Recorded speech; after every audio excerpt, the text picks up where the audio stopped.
تراویح کا نذرانہ لینا یا دینا کیسا ہے؟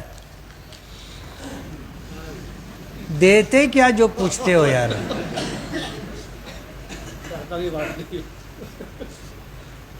جو امام تراویح پڑھاتا ہے اس کو کیا دیتے ہیں؟ 10-20 ہزار روپیہ بہت ہو گیا نا، ورنہ عام طور پر 2,000 5,000 10,000 اس طرح دیا جاتا ہے۔ میں جامع مسجد میں 1986 سے تراویح پڑھا رہا ہوں۔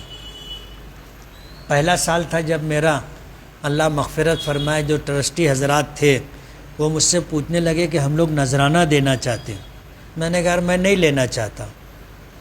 بولے نہیں ہم لوگ دینا چاہتے ہیں۔ میں نے کہا جب میں نہیں مانگ رہا ہوں، نہیں لینا چاہتا ہوں تو کیوں دے رہے ہو؟ کہا رواج ہے دیتے ہیں۔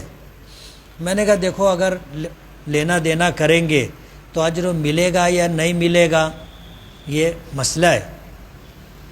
میں ایسا سمجھتا تھا کہ لے لیں گے تو ثواب ختم ہو جائے گا، تو ان سے میں نے کہا کہ یار میں تراویح میں قرآن پاک سناتا ہوں، میں اس اجر کو ضائع نہیں کرنا چاہتا، اس لیے مجھے کوئی نذرانہ نہیں لینا ہے۔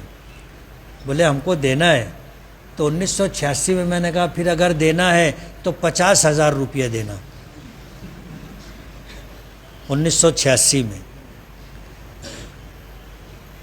50,000 روپیہ دینا۔ بولے تو بہت زیادہ ہو گیا۔ میں نے کہا اس سے زیادہ ثواب ملتا ہے، میں پیسہ لے کر کے اپنا ثواب کیوں ضائع کروں؟ آپ میرے نام سے کہیں چندہ مت کرنا اور مجھے نذرانہ مت دینا، میں نہیں لوں گا۔ تو الحمدللہ میں نہیں لیتا۔ لیکن آج موجودہ حالات میں علماء کی ایک جماعت یہ کہتی ہے کہ بہت سارے حفاظ کرام غریب ہوتے ہیں، تراویح پڑھاتے ہیں، اگر ان کو نذرانہ نہ دیا جائے تو ان کے لیے تراویح پڑھانا مشکل ہے۔ اس لیے آج علماء کی ایک جماعت کہتی ہے کہ ان کو نذرانہ دینا چاہیے۔ اس لیے اس طرح مسئلہ پوچھ کر کے مسائل نہ پیدا کریں تو اچھا ہے۔ آپ اماموں کو نذرانہ دیا کرو، اور نذرانہ دینے کے لیے تراویح کا اور ختم قرآن کا انتظار مت کیا کرو۔ دینا ہے تو آج دے دو نا، دینا ہے تو آج دے دو، دینا ہے رمضان شروع ہو دے دو۔ آپ ختم قرآن کا کیوں انتظار کرتے ہو؟ ختم قرآن کا انتظار کرنے میں یہ شبہ ہوتا ہے کہ انہوں نے قرآن پڑھا ہے، سنایا ہے، اس لیے دیا جا رہا ہے۔ اس لیے علماء کی ایک جماعت منع کرتی ہے آپ اس تقریب کا انتظار مت کرو، آج سے آپ دینا شروع کرو نا۔ دو گے؟ بہت دھیرے بول رہے ہو۔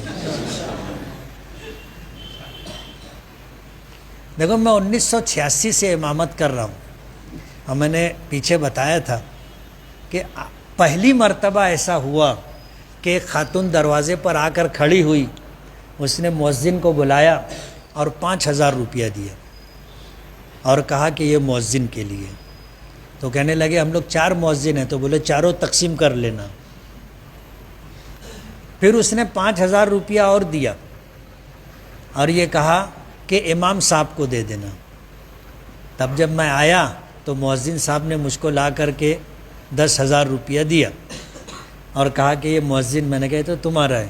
بولے یہ امام۔ میں نے کہا امام بھی 4 ہے نا، ایک امام ہے اور 3 نائب امام ہیں، تو 4 مؤذن ہے تو چاروں نے برابر برابر بانٹ لیا۔ 4 امام ہے تو چاروں میں برابر برابر بٹ جائے گا۔ پہلی مرتبہ ایسا ہوا، ورنہ کوئی ہدیہ امام کو دیتا ہوتا نہیں۔ سب ایسا سمجھتے ہیں کہ امام جو ہے وہ اکبر بادشاہ ہے،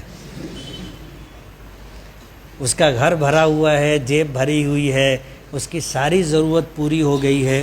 یہ ایک خراب سوچ لوگوں کے درمیان ہے۔ امام کو، مؤذن کو ہدیہ دینا چاہیے۔ اتنی معمولی تنخواہ ان کو دی جاتی ہے مسجدوں میں جس سے ان کی ضرورتیں پوری نہیں ہوتی۔ مسجد والے جو تنخواہ دیتے ہیں وہ دیتے ہیں، ہم میں سے بھی لوگوں کو یہ مزاج بنانا چاہیے کہ ہر ہفتہ ہر مہینہ ہم اپنے امام اور مؤذن کو کچھ نہ کچھ دیا کریں۔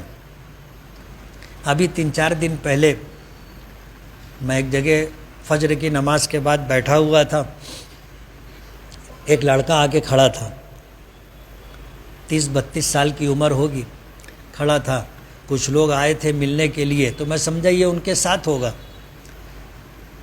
تو وہ لوگ چلے گئے، وہ رکا رہا، تو میں اس کو بلایا، میں نے کہا کچھ بات ہے، تو اس نے جیب میں ہاتھ ڈالا اور 500 روپیہ نکال کے مصافے کے ساتھ مجھ کو دیا اور بولے یہ آپ کے لیے ہدیہ ہے۔ تو میں اس کو بہت غور سے دیکھا، یار مالیگاؤں میں ایسا بھی ایک آدمی ہے۔ تو اماموں اور مؤذنوں کو نذرانہ دینا چاہیے، ہدیہ تحفہ دینا چاہیے، اور آج امت یہ کام بھول گئی ہے۔ اس لیے آپ جہاں بھی نماز پڑھتے ہوں محلے کی مسجد کے امام کو، اور جہاں کہیں آپ نماز پڑھو امام کو اگر کچھ دے سکتے ہو ہدیے کے طور پر تو دینا چاہیے، دیں گے نا؟